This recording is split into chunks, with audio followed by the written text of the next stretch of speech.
In today's episode, I will be giving my reaction and review to the movie Mr. and Mrs. Smith. So, with that being said, let's get into it. Do something, man. People are questioning you. Shut up. Shut up. Okay, yep, do that. Sure, guys. Stupid and dumb. Just an idiot. Get your shit together, son. Fuck it. I loved it. Welcome to the dub cast.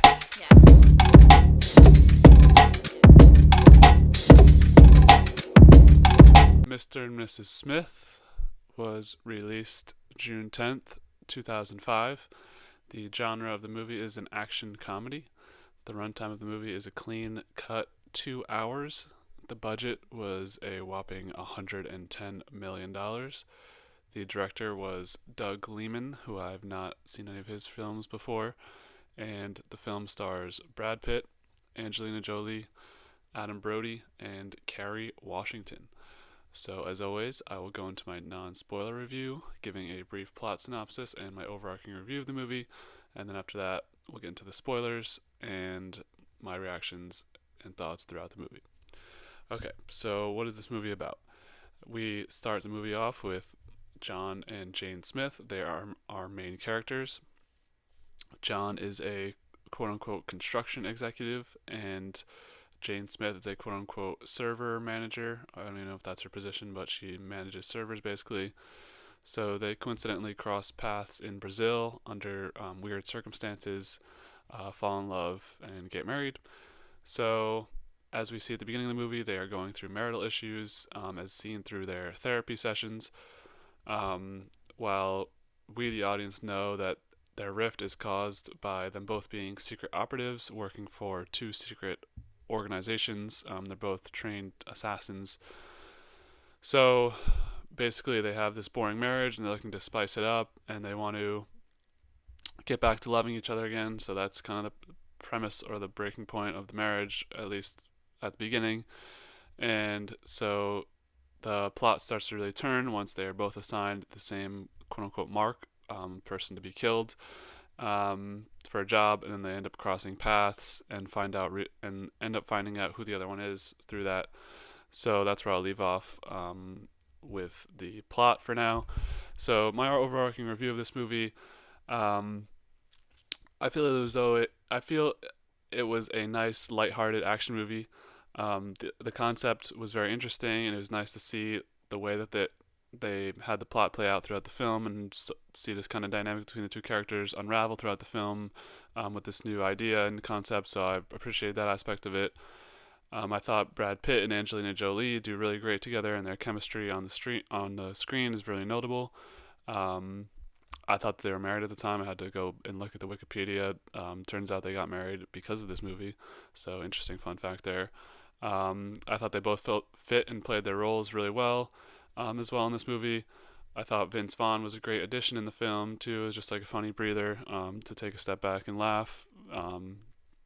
So what held this movie back for me personally was I thought that the movie what fell into the little bit of the cheesy spy agency tropes, and it just felt too cheesy overall. Some of the music, I thought the music was especially cheesy and just also kind of bad in my opinion. The one thing I wish we got to learn more about was their relationship throughout the film at the beginning, where they didn't know that the other one was a operative. Like we only kind of spent like 20 to 30 minutes on this. I wish there was a little more background developed there, but not a huge complaint. So that is where I will leave my review. So where I land on this, I gave it a 7.9. So just not quite an 8 in my opinion. Really solid movie, but um, would recommend it to a lot of people. But I'm not sure if this isn't really a type of movie. I'm not sure if you'd appreciate it. So with that being said, this is our 8th movie reviewed on the Dubcast. So I'm introducing a visual aid for you guys. I will go off screen, and here is the tier list. So this score ties it with Dead Poet Society. Both of them are a 7.9.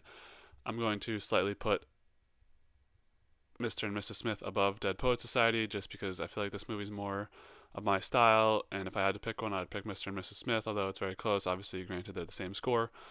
So this makes it the number 3 movie out of 8 for the Dubcast, just below Last Samurai and just above Dead Poet Society.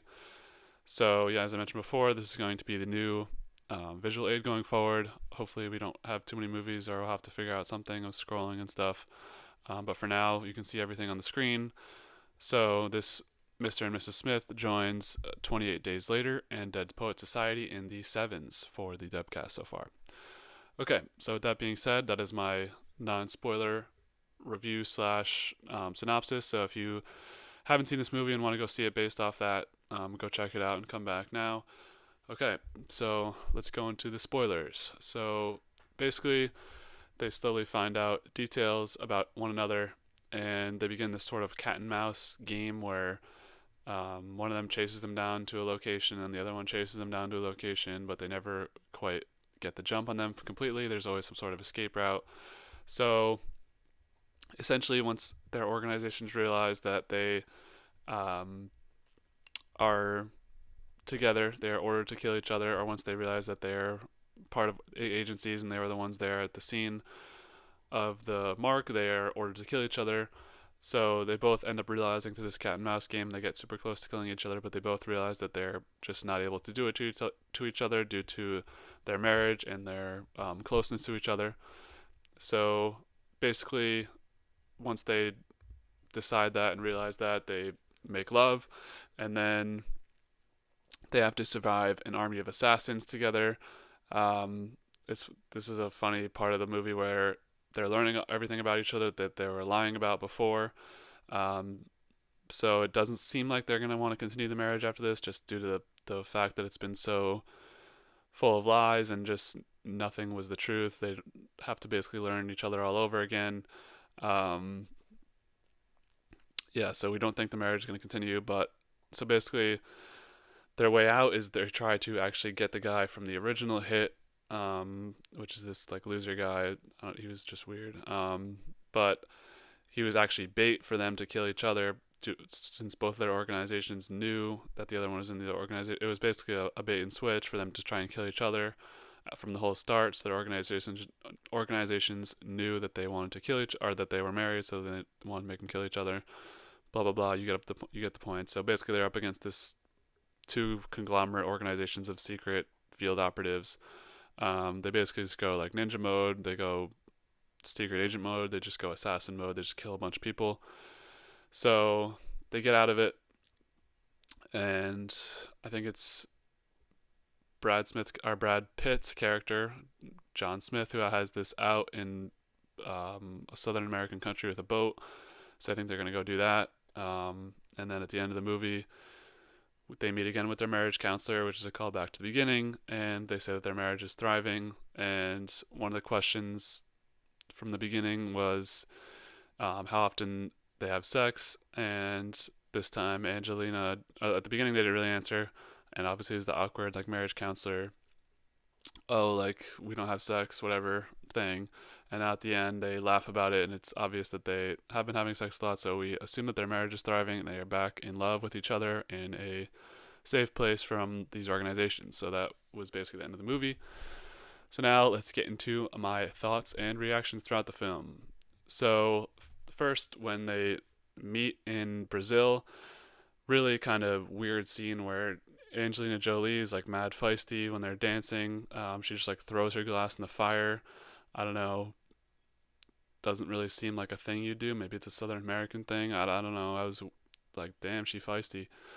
Um, Again, Vince Vaughn's character Eddie is just a goon throughout the film. He lives with his mom. He just seems to have these like typical kind of like the loser of the movie, like quote unquote, but he's also just mad funny.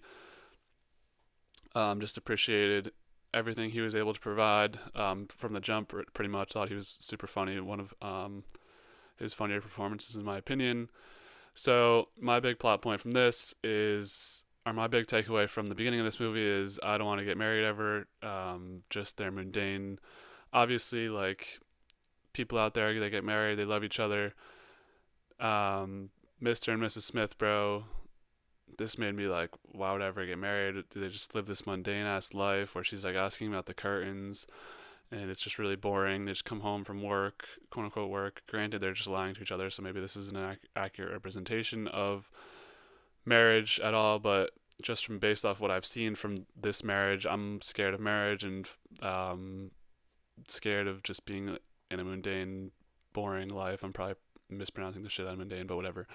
Um, so, what do you guys think? Is this, if you've seen this movie, is this true marriage? Is this, is could you spice it up more? I'm sure if you actually find someone that's not a boring ass field operative secret agent who's trying to basically hide their whole life from you, it's probably better. But just this original first part of this movie, I was like, damn, do I even really want to get married? So, special shout out to my boys out there who know this inside joke kind of thing, but basically they both have their own kind of operative headquarters, and in Brad's, the bathroom is called the Pisser. Just respect that. If you call the bathroom the Pisser, you're a G. So respect whoever wrote that on Brad's bathroom. Um, yeah, if you think Angelina Jolie is attractive, watch this movie. I'm sure you'll get what you need. Just wow, damn, she's just very attractive. Just I noted that. I don't know what scene that was in reference to, but if you know, you know. Um, Brad Pitt's character, John Smith, got the dual wield. This is early on in the movie. I was like, okay, damn, they really out here. Yeah, dual wield. Black Ops One, you know. Um, so sorry. Preference to this movie or review. This is a fluke cast. I'm sure you've been able to tell through my shitty ass voice, and now I'm sniffling. So apologies for that. Had to get the content out for the Dubcast viewers though. Respect you guys. I will die if I will die before I leave the Dubcast crew hanging. So, anyways, yeah, this movie, which I didn't mention throughout the film, really, but it's like the 2005 shit. So watching it basically 20 years later, it's funny seeing the quote unquote updated technology they have in the secret spy stuff they have. It just probably fails in comparison to what we have today. I'd be interested. Well, actually, coming later on, way deep into the future, Dubcast will be reviewing Mr. and Mrs. Smith, the TV show with Donald Glover. So stay tuned for that. But I'm interested to see how the technology holds up in that versus this. What kind of changes they made to modernize that, because really some of the stuff they pull in this movie, it's just like this is like 20 years old, obviously, and that's not a fault of the movie. It's just funny seeing the comparison from back then. So yeah, I think one of the crazier scenes is they both kind of quote unquote miss each other. This is when they are originally the going to kill this guy, but then it was set up by the thing. We would find out, but basically seeing how like they're basically staring each other in the face. I think he's got a rocket launcher. She's got like a. Or maybe she has the rocket launcher. One of them has a rocket launcher. One of them has something else. She hits him with a bullet or something, and he shoots a rocket launcher at her. But they both have no idea in the moment that the other one's the other one. It's like this perfect kind of way of it happening where they don't realize that the other person's the other person until after, where they do a couple things. Let me see. Yeah, so eventually they find out that they're the other person through like the classic like address on the whatever and the blah blah blah, the computer background, the computer. But the scene where they're basically trying to kill each other and they have no idea it's the other person yet is really cool. Maybe could have used one more of those in there just to kind of set up this reveal, but the one scene we got was super cool. So I love that scene throughout, or I love that not throughout. What am I saying? I love that scene when it happens. So yeah, right after they go to dinner together, which is just mad tense and awkward, of course. Back to the boring ass marriage. I don't know, just scares me, man. So yeah, as I mentioned before, I didn't love the music throughout this. Thought it was pretty cheesy. What did you guys think? If you watched this movie, did it bother you that much? I know some people don't really give a shit about the score of the movie or the music, but for me, it kind of just detracted from the movie. So I was confused in the middle of the movie. Do they actually love each other or do they not love each other? Obviously, we learn the answer to this question later on, but in the middle of that kind of sending mixed signals where we see them fall in love in Brazil. They just have this quote unquote boring marriage, but they still could love each other, or do they just not care about each other? Are they just um, like temporary fixes for them to have somebody to go home to and make it seem like they're normal people because they're married? Um, to me, I thought that throughout the film that they weren't in love until the end when they really like go through all their shit together. Obviously, trauma bonds people together, but I didn't think they were in love. It just didn't seem like there was a lot of passion there. It seemed like a lot of just boring stuff going on. So, what did you guys think? Really leaning on the viewers to help me out through this because flu game. Okay. Um, so both of them, but basically, once they both realize that the other person's the other person, they go through this cat and mouse game. And I love this where like Brad Pitt shows up at her place and with the elevator and stuff, and they're at the house and stuff. They both love this shit too. They love the chase. They love the it's probably one of your favorite things to do when you're a secret operative. Just go and find people, chase people down, learn everything about them, try and predict their next move. So they love this shit. I thought it was cool. It's a cat and mouse game. We get there for a while. So basically, Angelina Jolie, Jane Smith's organization is just a bunch of cronies. It's all women, and they just like. It's so funny seeing the comparison between her crew and John's crew, where John's crew is just like basically him and Vince Vaughn, who are just like a goon, and then her crew is just all women, and they all just like do whatever she says, like they're just her cronies. So I thought that they were funny throughout the film. Pretty sure one of the main actresses starring in this movie is one of the cronies. Um, there's a funny scene where they're sitting with the computers. I'm forgetting the exact context of it, but shout out to the cronies. They did a good job. Yeah. So once, or actually no, this is the scene now I'm remembering. So when he's in the elevator and he tricks her into thinking that she killed him, but she actually didn't. Then she starts crying for him. So this is maybe a sign for what's gonna happen later. But I was like, damn, she crying for him because since I thought that they didn't love each other. So it's all drama. I don't know what's happening. I love it. I love the drama. Um, yeah. So after that, I was like, she's definitely capping about being all business and not loving him. So this is where I switched, and I was like, they definitely love each other. Thought she was a capper. So when they're when they're fighting, one of the better parts that probably makes this more of a comedy is when they're just like grilling each other about their marriage. Um, they like keep menacing each other with bullets and knives and all that crap, but especially when Brad Pitt's like, "Your cooking's really bad," and then they're just like, "Those curtains sucked." Like it's just funny seeing the back and forth and the banter while they're fighting each other, with a little personal extra note there. So appreciated that aspect. That was a funny part of the movie. So respect points there. So basically, the all of this comes to a head when Angelina Jolie could shoot him right in the head, but then she decides not to after he decides not to. So then, of course, once you put your weapons down and after you end this probably days long chase of trying to kill each other, you gotta just make love right there, have sex. So, of course, you gotta do that. Good for them. Um, one of the scenes, Brad Pitt's like goes back in a refrigerator and there's just way too much blood for how much would be there. So, plot point, cinema sin, whatever, right there. How is there that much blood on the refrigerator? So then after they make their love, have their sort of get back together thing, they somehow get out of this house, bro. And I don't know how they did this because two rival organizations of at least like 90 to 100 people are swarming on the house, and they're like, "Shh, we gotta go in the basement," and then they blow up the furnace. But how did a guard not get a single shot on them? One guard couldn't. One. There's 90. They just run out of the house. Okay. Like this is the cheesy shit I was telling you about. I didn't fuck with that part. Maybe send like two or three guards.